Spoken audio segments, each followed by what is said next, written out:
Uh-oh, nobody's here. This doesn't bode well. Dorian.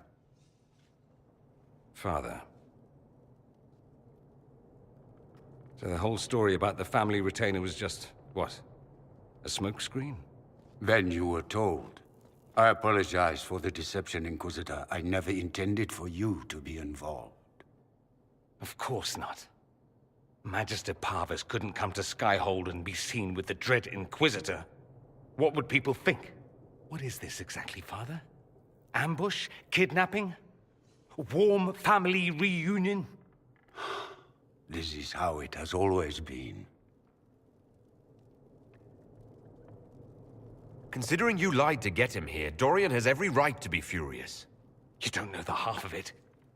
But maybe you should. Dorian, there's no need to. I prefer the company of men. My father disapproves. I'll need you to explain that.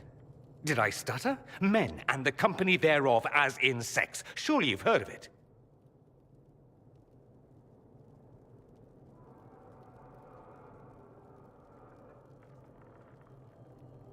This is not exactly news, Dorian.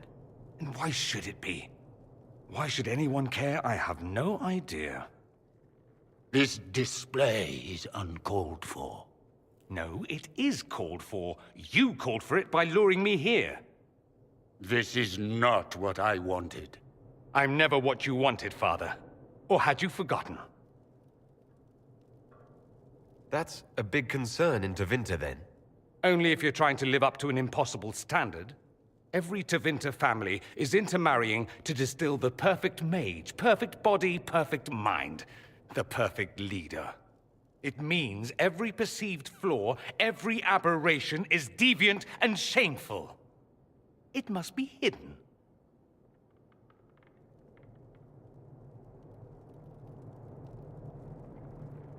Your father might be here to reach out.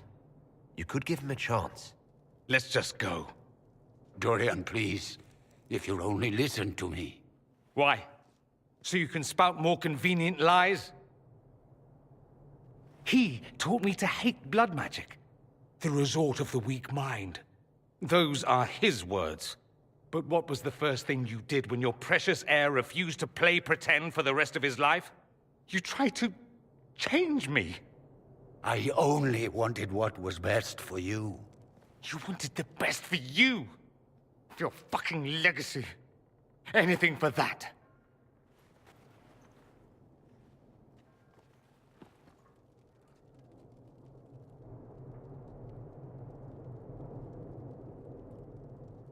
You got a lot off your chest. Can't you give him a chance to do the same?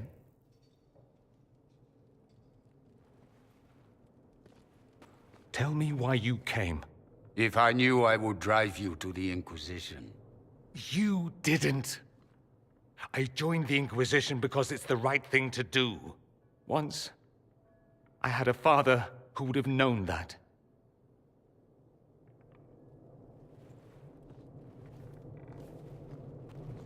Once, I had a son who trusted me.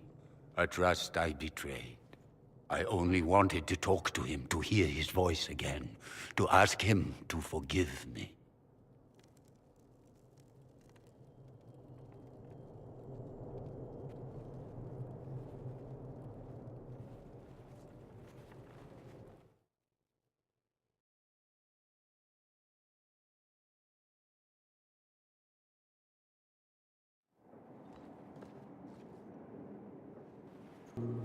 He says we're alike.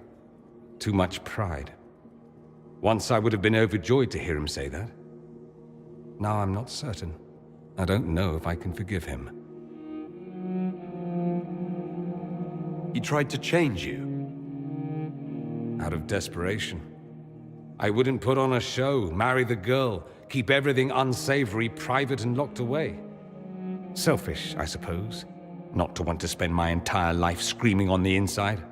He was going to do a blood ritual. Alter my mind. Make me acceptable. I found out. I left. Can blood magic actually do that? Maybe. It could also have left me a drooling vegetable. It crushed me to think he found that absurd risk preferable to scandal. Part of me has always hoped he didn't really want to go through with it. If he had, I can't even imagine the person I would be now. I wouldn't like that, Dorian. Are you all right? No, not really. Thank you for bringing me out there. It wasn't what I expected, but it's something. Maker knows what you must think of me now, after that whole display. I think you're very brave. Brave? It's not easy to abandon tradition and walk your own path. At any rate, time to drink myself into a stupor. It's been that sort of day. Join me sometime, if you've a mind. I don't know what you think you're doing. I'm being clucked at by a hen, evidently. Don't play the fool with me, young man. If I wanted to play the fool, I could be rather more convincing, I assure you. Your glib tongue does you no credit. You'd be surprised at the credit my tongue gets me, Your Reverence. Oh,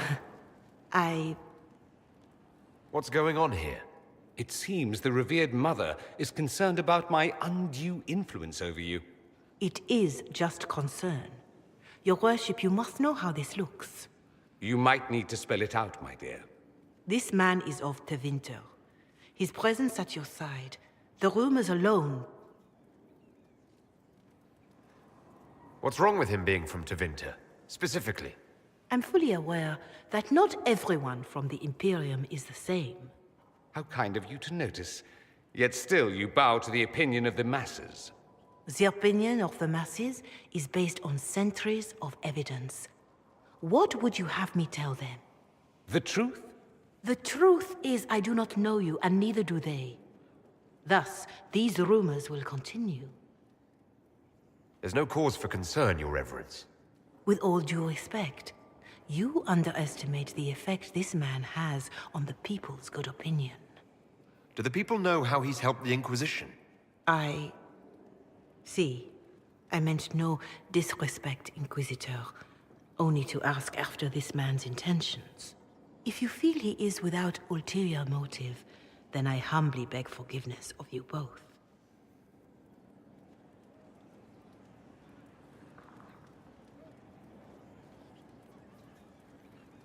Well, that's something. This sort of thing happens often, does it? More than anyone tells you. No one knows their own reputation. Until someone helpfully informs them. There is that. She meant well, if that's of any concern. I should ask, do the rumors bother you?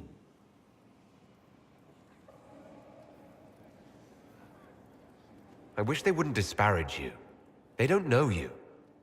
They know you even less than they know me. Perhaps it's odd to say, but I think of you as a friend, Inquisitor. I have precious few friends. I didn't think to find one here. Don't speak. I detest confessions, and I'd like to get this over with. Allow me to say I'll stand beside you, against Corypheus, my countryman, or spurious rumor, so long as you'll have me. Ah, Inquisitor, you have finally come into your own. The Maker has put you on a difficult path. I pray you walk it safely. I remember our talk out there, before we found Skyhold. It wasn't just the Maker who put me on this path, was it? The Inquisitor could never have been Cassandra, or Leliana, or me for that matter. We are too political, too tied to the Chantry and all its failings. But I did not make you stand against Corypheus. I did not make you risk death to save the people of Haven. Only you could be the Inquisitor. I only pray the power of the Inquisition is enough. If the power of the Inquisition isn't enough, we're all in a great deal of trouble. It may seem overwhelming now, but you have already done more than most could have. The Maker has chosen you to deliver us from Corypheus. You have the faith and support of everyone here. Never forget that. Now, Was there anything else? Can you tell me anything about Corypheus?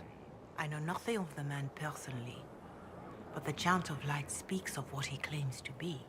No matter their power, their triumphs, the mage lords of the winter were men and doomed to die.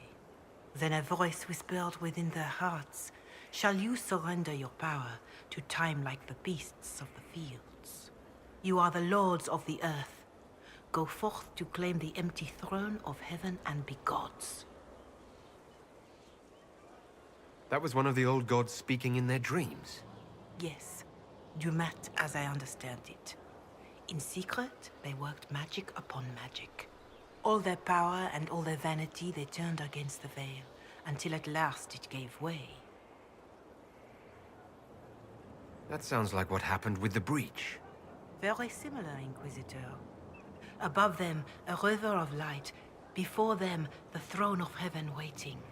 Beneath their feet, the footprints of the Maker, and all around them echoed a vast silence.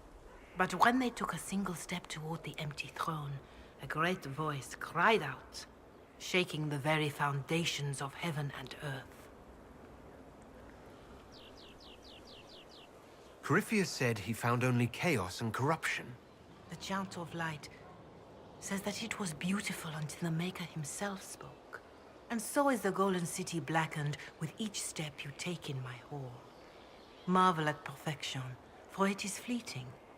You have brought sin to heaven and doom upon all the world. Corypheus seemed so certain that he heard nothing. He described it as dead whispers. Bitterness, perhaps? He paid a high price for his crime. Violently were they cast down, for no mortal may walk bodily in the realm of dreams, bearing the mark of their crime.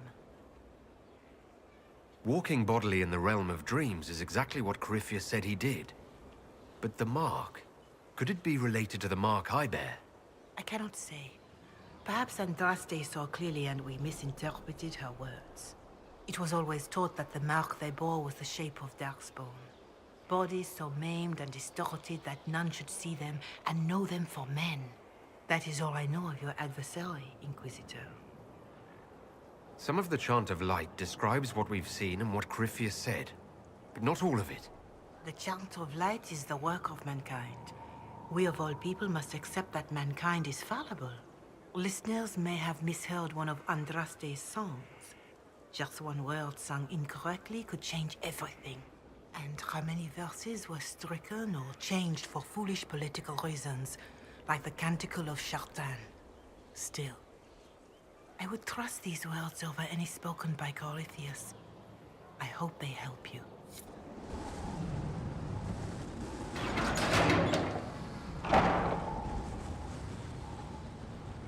As leader of the Inquisition, there's something I must tell you. Whatever it is, I'm willing to listen. Right. Thank you. Lyrium grants Templars our abilities, but it controls us as well. Those cut off suffer. Some go mad, others die. We have secured a reliable source of lyrium for the Templars here. But I no longer take it. You stopped? When I joined the Inquisition. It's been months now.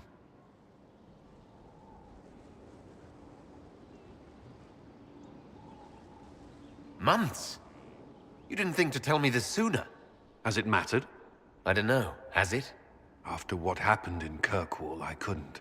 I will not be bound to the Order, or that life any longer. Whatever the suffering, I accept it. But I would not put the Inquisition at risk. I've asked Cassandra to watch me. If my ability to lead is compromised, I will be relieved from duty. Are you in pain? I can endure it. Thank you for telling me. I respect what you're doing. Thank you, Inquisitor. The Inquisition's army must always take priority. Should anything happen, I will defer to Cassandra's judgment. Something on your mind? How much do you know about Corypheus? Not much. I always thought the stories of magisters corrupting the Golden City were just that, stories. I didn't expect them to be true, and I certainly didn't expect to find one of them still alive. Let's discuss something else. How much do you know about I didn't expect them to be true, and I certainly didn't... Don't the Grey Wardens know everything about Darkspawn? You don't have to know how a Darkspawn came to be in order to kill it. We're soldiers, not historians. And the world would be better off if people focused on defeating evil rather than explaining how it came to be. Corypheus stopped being human a long time ago. Darkspawn don't have human lifespans, do they? No, I suppose they don't. They're unnatural and sustained by evil. It's been thousands of years. You'd think the Wardens would have managed to kill the first Darkspawn by now. Do you know if there are more Darkspawn like Corypheus? I don't know. I'm not sure any Warden knows. Let's discuss something else. Nothing right now. Perhaps in a bit. And what else did Lady Forsythia say? That she'd rather drown herself than help the Inquisition. Anything else? She said she'd have us flogged alive if we allied with her brother. That does sound like her. Cheer up, Josie. We at least have her attention. You always do find the brighter side of things. We are in the midst of cementing an alliance with Lady Forsythia of Navarra, your worship. It's become a somewhat delicate task. Should I post more guards outside your room? That should be unnecessary, Inquisitor. I dissuaded her from sending soldiers when she learned we'd struck an accord with a brother she's feuding with.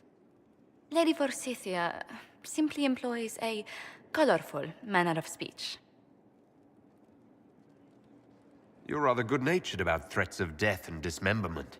They are chiefly bluster, Inquisitor. Most of them. But I confess I do miss my staff from the embassy in Antiva. It was always useful to discuss the day's visitors with them. I have time, if you'd like to review things with me. I wouldn't wish to impose. If it were imposing, I wouldn't have offered. Well, I admit there are a few potential alliances it would be good to discuss. Right on the parlor floor, in front of everyone at the soiree. Who does such a thing in front of their guests? The Duke of Kellington, apparently. And then there's Cole's lurking. It frightens our guests half to death. Lord Gennar still won't respond to our letters. And Sarah, can she not find a single overshirt with that mustard taint on it? Then there's Dorian. The man refuses to take anything seriously unless it suits its whim. Not to mention... Oh goodness. Have we been here an hour already?